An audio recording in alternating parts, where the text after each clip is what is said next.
Ekspor Sumatera Selatan terganggu COVID-19 sepanjang Februari 2020.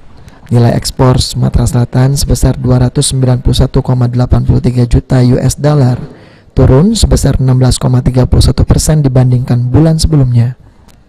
Penurunan ini dipicu wabah COVID-19 di Tiongkok yang membuat aktivitas perekonomian ditutup sementara. Ekspor komoditas bubur kayu atau pulp ke Tiongkok menjadi penyumbang terbesar turunnya nilai ekspor Sumsel. Ekspor pulp ke negara tirai bambu itu turun drastis hingga 22,46% atau setara 61,46 juta US dollar.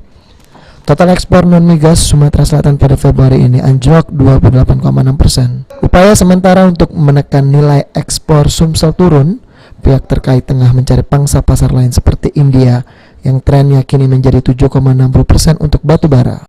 Ini kan baru mulai gencarkan bulan Februari ini, sehingga akan kita lihat nanti kalau ekspor impor ini kan sebulan ya biasanya. Jadi kita lihat di bulan Maret besok seperti apa kondisinya. Kalau kemarin kan baru, jadi belum begitu masif pengaruhnya terhadap ekspor. Ade Sunandar, PAL TV.